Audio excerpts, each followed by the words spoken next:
Já, Heiða, 4-2 sigur til lendi undir í fyrri hálfleik. Hvað fyrir gegnum hausinu á okkur þegar lendi undir svo snemma? Það var alltaf smá bömmur sko, en ég hafði svona engar áhyggjur af því ég vissi að við myndum skora og við erum skorað svo mikið, þannig að ég var ekkert of stressuð með það. En það var aðalega seinna markið þegar það kom. Þá þurftum við að fara að rífa okkur í gang sko, en ég hafði alltaf trú á að fara að taka hann leik. Já, það einmitt áttu alveg margar fína skyndisóknir í fyrri hálfleik sem þið voruð í erfiðleikum með. Hvað svona breytið í seinni hálfleik sem að veldu því að þær eiga minna möguleika að breyka okkur? Sko, þær eru náttúrulega keyrur hratt lið og það er svolítið svona kaotist í gangi, þannig að við ákveðum bara að droppa aðeins og stjórna það bara aðeins meira leiknum og þá bara gekk þetta miklu betur.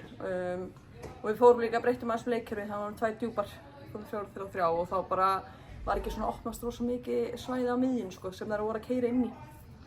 En þú talar stjórnuleiknum, þú ert svolítið sentrísk í seinni hálfleik með Caritas að stýra spilinu. Þegar þið haldið í boltann þá virðist bara FH ekkert geta skorað. Þið tóku þarna kafla nokkur sem í seinni hálfleika sem þið hefðu getað skorað kannski fleiri mörk. Ertu ekki sammála með það? Jú, algjörlega sko. Og það er einmitt svona það sem maður verður líka að gera svona á móti liðin sem keyra svo rosa hratt, að bara aðeins að slaka á og taka stjórn á leiknum og leyfa þeim þá ekki stjórn á tempóinu. Sem bara gekk og þá bara breyttist leikurinn og við tókum alveg yfir hrundina.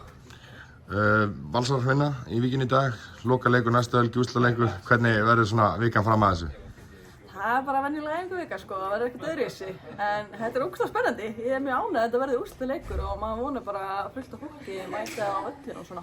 Þannig að ég er mjög spennt. Takk fyrir.